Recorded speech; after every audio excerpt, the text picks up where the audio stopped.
occasion of this Memorial Day service, we honor in memory those who died in war, in addition to those missing in action while serving their country, or later died from exposure to Agent Orange or other service-connected disabilities.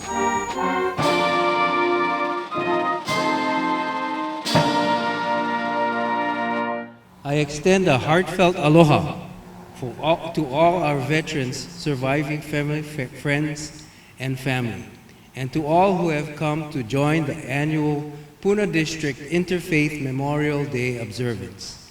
We gather together to honor and give thanks to the East Hawaii soldiers who have given their lives to protect our freedom. Let us never forget World War II, Stanley Cabral, Yuzo Hayashida, Seiji Higa, Isamu Kanetani, Yutaka Kawamoto, Morio Mizumoto, Frank Mugihara, Shoichi Nakahara, Tadao Nakamura, Mitsuru Ochiai, Eishin Oshiro, Seikichi Oshiro, Kazumi Tsutsui, and Alfred Veriato. Korean conflict, David Espili, Julio Figueroa, Yoshimi Fukumoto, Isaac K. Hale, Koichi Moriwaki, and Paul K. Ura. Vietnam conflict, Moses I. Kuahivi Nui Jr., George G. Lewis, Gilbert Olivar, Hayward K. Peleholani, and George S. Salema.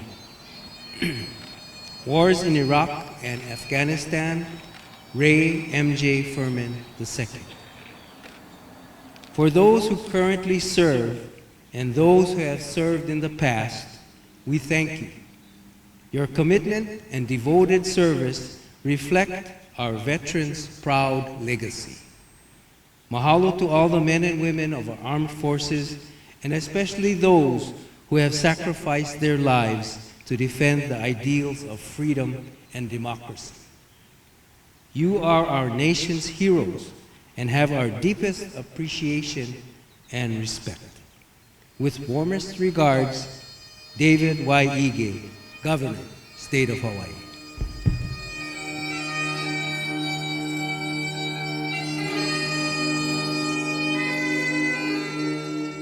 Also lift up to you the families of my fellow 11 soldiers who were killed on the road to Camp Julian outside of Kabul by a vehicle-borne IED in 2011.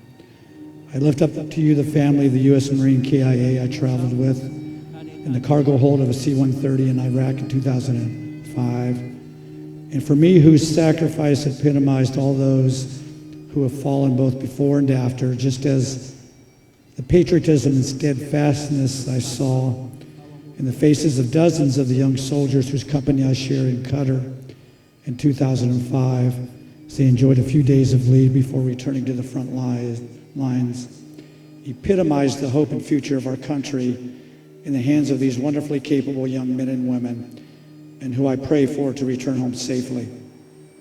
I am in awe of these and all like them who have selflessly and courageously dedicated themselves and continue to do so for something bigger than themselves, who knowingly and willfully place themselves in harm's way for their country.